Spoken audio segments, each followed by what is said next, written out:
Hello, welcome to video. This is kind of funny to me.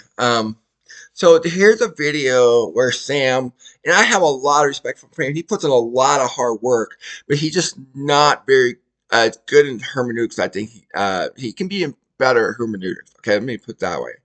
So here's a video, the most debated Bible verse in Christianity. Now there'll be a link to this video below in the description. But what's funny is he starts off explaining what not to do to prevent eisegesis to the text, where he mentioned don't superimposed your own traditions, don't, you know, you got to pay attention to the original audience. But so right away after he explains that, he does the very things without realizing not to do, he does. So what he said not to do, he actually did without realizing it. So so here I added a comment. Again, this is not being disrespectful. The reason for this video is to show the power of presuppositions, how it's not to be underestimated. It affects all of us. Right away, Sam did eisegesis to text.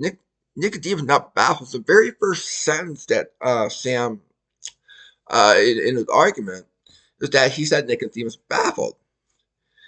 So if you read John chapter 3 carefully, Nicodemus was not baffled, he was confused.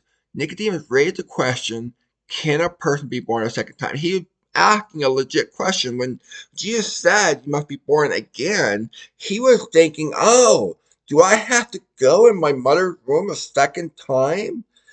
Now, if you go with the argument Sam would make it baffled, well, then that would mean that that was a true statement. That would have meant that Jesus is saying you got to enter in your womb, the mother's womb, a second time.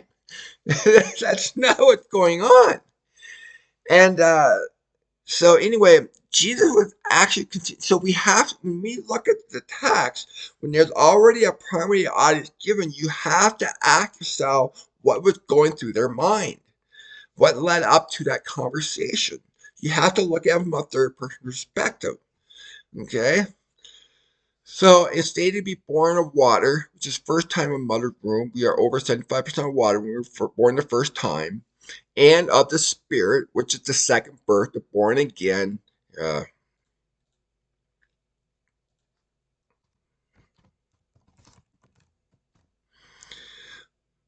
okay, and Jesus continues on that which is flesh. Okay, first time in the mother's womb. Okay, that not referring to water baptism. You know, when you read their conversation, neither one of them said one word about water baptism. So if you think that water, born of water, is referring to water baptism, without realizing you have taken your tradition and you have superimposed it into the text. Okay? First time in mother group, that which is spirit, second birth. I'm going to edit that too.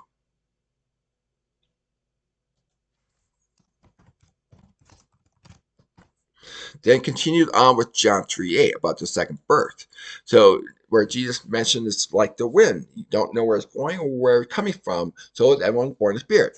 Made no mention of water baptism. So there's an example of that. Yes. If you go to Acts chapter 10 of the Cornelius household, they were made clean before they were baptized.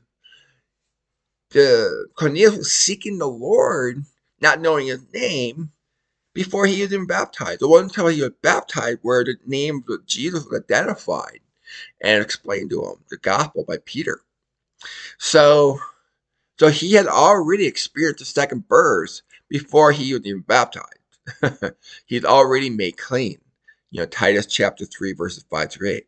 So this video shows how a person thinks she is excellently doing it correctly, when in fact it's important to know traditions he had been taught.